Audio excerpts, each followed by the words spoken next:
The Book of Wisdom. Welcome to Positive Vortex, your destination for uplifting and insightful content. In this channel, we explore the profound wisdom found within the pages of various books, unlocking their transformative power to enrich our lives. Today, we delve into the timeless teachings of The Book of Wisdom by Harry B. Joseph. This enlightening work delves into esotericism, occultism, symbolism, and the powerful concept of syncretism, offering invaluable insights into the unity of all knowledge and the interconnectedness of our world. Join us as we embark on a journey of discovery and enlightenment, delving into the depths of wisdom that will inspire and uplift you. Don't forget to subscribe to Positive Vortex for more enriching content, and be sure to hit the like button if you enjoy what you see. Together, let's create a positive ripple effect of wisdom and positivity. Introduction. The Book of Wisdom is a profound work that delves into esotericism, occultism, symbolism, and, most significantly, syncretism. Syncretism, utilized by myself, Revival of Wisdom, is the method employed to synchronize and combine all fields of knowledge. Syncretism unites all subjects of matter into one holy science, recognizing that all things stem from the One, and therefore, all things are interconnected. Our world is perceived as fractional, where everything contains elements from both micro and macro perspectives. In today's society, the average individual tends to operate with dominance in the left hemisphere of the brain. This hemisphere dissects and analyzes the unified perception of reality from the right hemisphere into separate fragments, enabling logical manipulation and understanding. To fully grasp the information presented in this book, one must first liberate their mind from the indoctrination imposed by educational systems. Secondly, it's crucial to perceive reality as a unified and holistic creation rather than fragmented perceptions. This introduction sets the stage for a journey into the depths of wisdom and understanding that transcend conventional boundaries of thought. Chapters. Let's now delve deeper into the Book of Wisdom. Chapter 1. Light. Genesis chapter 1 verse 3, Let there be light. The writer discusses the concept that the universe is composed of light, with low-vibrating light transforming into matter and high-vibrating matter turning back into light. It references the idea from Walter Russell's Universal One, that God is a thinking mind, and the substance or body of God is light. The text emphasizes that the one universal substance is a thinking substance expressed through light, and all created things, including the mind, are ultimately made of light. Harry B. Joseph explores the idea that as human beings, we are essentially attributes of specific colors that classify us. It emphasizes the primacy of the mind over the physical body, stating that without the mind, the physical world would cease to exist. The mind is described as spirit and intellect, manipulating the physical body and the surrounding world. It's compared to a frequency tuner, capable of tuning into different frequencies within the mental plane, shared among all minds in the universe. The book suggests that thoughts are not created by individuals but received based on the frequency to which the mind is tuned.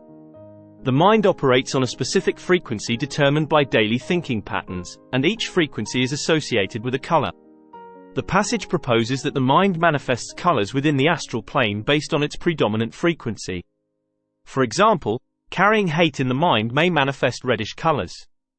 The term human is interpreted as an attribute of a color, and the passage encourages striving to become violet, considered the highest vibrational color within the light spectrum. Ultimately, the idea is presented that humans are light beings manifested into physical form. Our perception of the external world does not occur by directly seeing into it. Instead, light waves enter our retinas, and the resulting image is formed in the visual cortex situated at the back of our brains. The visual cortex is the main cortical area responsible for receiving, integrating, and processing visual information transmitted from the retinas. The ancient Kemetics, Egyptians, demonstrated a profound understanding of reality and the brain, as reflected in their sculptures, as depicted above. The concept of Lucifer, often abbreviated as Luci, draws a connection to the Latin word, luci, which translates to light. The sigil of Lucifer is interpreted as representing the visual field of the eyes. The breakdown of the word element into ele and ment is used to express the idea that ment stands for mind. The assertion is that elements exist solely within the mind. The statement goes on to declare that humans are embodiments of God, with each person representing God in a separate body. The overarching concept is that God is synonymous with mind, and all things exist within the universal mind. It concludes by asserting that God is continually thinking all things into existence, and the term element is further equated to God mind by combining God, with element. Chapter 2, Christ Oil. The passage describes a spiritual process related to astrological events and the human body's energy centers. When the moon enters one's sun sign, it is claimed that a psychophysical oil is released from the brain down the spine to the sacrum bone. This sacred fluid, likened to Christ oil, is said to be a crucial substance that should be preserved and not destroyed by acidic foods and liquids. The book proposes that retaining sexual energy, fluids, is essential for raising this psychophysical oil back to the brain, achieving a state described as heaven. By opening chakras, preserving sexual energy, and maintaining the Christ oil, one can use the power behind sexual energy, Kundalini, to raise it from the base of the spine to the crown chakra in the brain. Awakening the 7 chakras and raising the Kundalini to the crown chakra is suggested to open new energy pathways within the brain. This process is described as expanding the brain's capacity from approximately 10% to 100%, unlocking dormant brain areas, and signaling new ways of brain functioning and experiencing the world. Over time, the Kundalini is said to become a self-sustaining energy circuit fueled by food and water. The oil process involves the production of psychophysical fluid by the claustrum, charging it electrically in the pineal gland, associated with the male or Joseph, and magnetically in the pituitary gland, associated with the female or Mary. The fluid then travels down 2 nerves, resting on the sacrum bone, solar plexus for 2/3 days. If preserved, the oil supposedly activates Kundalini energy, transforming into a gas that rises through the spine to the medulla oblongata. This process, symbolized as being born again, is described as leading to the rebirth or resurrection of brain cells, activation of the pineal gland, and regeneration of all cells in the body. The oil process outlined here presents a symbolic and spiritual journey within the body, leading to rejuvenation and enlightenment. Here's a brief summary. 1. The claustrum, reminiscent of Santa Claus, produces a psychophysical fluid that travels to the pineal and pituitary glands. 2. The fluid is electrically charged by the pineal gland, symbolized as male energy associated with Joseph. 3. The fluid is magnetically charged by the pituitary gland, symbolized as female energy associated with Mary. 4. The fluid travels down 2 nerves, the ida, connected to the pituitary, and the pingala, connected to the pineal gland. 5. The oil then rests for 2/3 days on the sacrum bone, solar plexus. 6. If preserved, the oil activates the Kundalini energy, transforming into a gas and rising back up the spine to the medulla oblongata. 7. This energy passes to the pineal gland and then to the cerebrum, symbolizing the rebirth or resurrection of brain cells, activation of the pineal gland, and regeneration of all cells in the body. This process is often symbolized as being born again, representing a spiritual awakening and transformation. Psalms 137:6 My tongue cling to the roof of my mouth if I do not remember you, if I do not consider Jerusalem my highest joy. Psalm chapter 137 verse 6 serves as a profound reminder of the importance of spiritual remembrance and connection. The imagery of the tongue clinging to the roof of the mouth symbolizes a deep commitment to spiritual awareness and the joy found in spiritual fulfillment.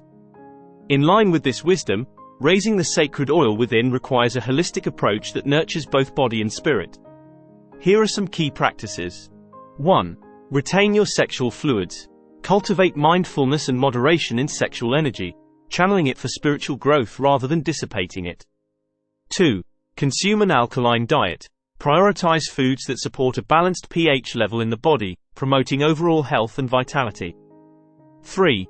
Avoid acidic fluids. Minimize consumption of acidic substances that can disrupt the body's natural balance and energy flow.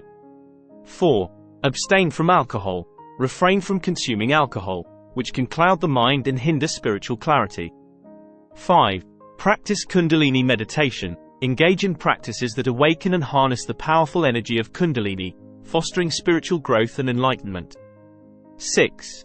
Balance all chakras. Work towards harmonizing and balancing the body's energy centers, known as chakras, to promote holistic well-being. 7. Keep your tongue on the top of your mouth. Adopt the practice of keeping the tongue at the roof of the mouth during meditation and spiritual practices, facilitating energy flow and inner focus. 8. Engage in proper breathing. Cultivate mindful breathing techniques that promote relaxation, clarity, and vitality, facilitating the flow of prana or life force energy throughout the body. By incorporating these practices into your daily life, you can nurture a state of inner harmony, spiritual awakening, and alignment with divine wisdom. The Harry B. Joseph suggests symbolic connections between biblical references and the brain. Corinthians 13:5. Do you not know that Jesus Christ is within you? 1. The upper room where Jesus meets the 12 disciples, 12 cranial nerves. Symbolizing the brain as an upper room where a spiritual meeting with the 12 cranial nerves, equivalent to the 12 disciples, takes place. 2. The Holy Land, the land flowing with milk and honey, promised land of Israel, drawing parallels between the brain and the Holy Land, described as a land flowing with milk and honey, with milk representing the pituitary gland and honey representing the pineal gland. 3. Milk, pituitary gland, and honey, pineal gland, associating the pituitary gland with milk and the pineal gland with honey, symbolizing significant components within the brain. 4. Christos, Greek for oil, and Christ, noting the Greek term Christos, meaning oil, and its transformation into Christ. This may suggest a spiritual or symbolic interpretation of Christ as anointed with oil. 5. Corinthians 13:5. Do you not know that Jesus Christ is within you? Quoting a biblical verse to emphasize the idea that the presence of Jesus Christ is metaphorically within each individual, possibly linked to the spiritual aspects associated with the brain. The interpretation appears to blend biblical imagery with physiological components of the brain, creating a symbolic framework to understand spiritual concepts within the context of neural anatomy. The narrative of Jesus is often interpreted metaphorically to represent the journey of the sacred oil produced by the brain. Here's a breakdown of the symbolism. 1. Jesus in Nazareth, the head, with Joseph and Mary, the pineal and pituitary gland, symbolizing the sacred oil originating in the head, represented by Jesus, with Joseph and Mary representing the pineal and pituitary glands, respectively. 2. King Herod's desire to kill Jesus, representing external forces or challenges that threaten the spiritual journey or the activation of the sacred oil within the body. 3. Jesus going down the river Jordan, the spine, to Bethlehem next to the Dead Sea, sacrum bone, symbolizing the descent of the sacred oil from the brain down the spine to the sacrum bone, akin to Jesus descending from heaven to earth. 4. Jesus dying for 3 days and being resurrected to be crucified at 33. Metaphorically depicting the process of the sacred fluid resting in the sacrum bone for a period before being resurrected, representing the activation of the kundalini energy to raise the oil back up the spine. The crucifixion at 33 symbolizes the activation of the full potential of the brain. 5. The crossing of the vagus nerve at the back of the spine, symbolizing Jesus being crucified at 33 years of age, as there are 33 vertebrae in the spine. 6. The death of Jesus symbolizing being born again and turning spirit into matter in the spine, representing the transformative process of spiritual awakening and enlightenment, where the activation of the sacred oil within the spine leads to spiritual rebirth and the manifestation of higher consciousness. Overall, the story of Jesus serves as a powerful metaphor for the journey of spiritual awakening and the activation of the divine potential within each individual. Thank you for joining us on Positive Vortex as we've explored the profound insights of The Book of Wisdom by Harry B. Joseph. In this journey, we've uncovered the symbolism and spiritual significance behind the sacred oil process within the body, as well as its parallels to the story of Jesus. But our exploration doesn't end here. Stay tuned for part 2 of our book summary series, where we'll delve even deeper into the timeless wisdom contained within this remarkable work. Make sure to subscribe to Positive Vortex and hit the notification bell so you won't miss out on the next installment of our enlightening journey. Together, let's continue to unlock the secrets of wisdom and spiritual enlightenment.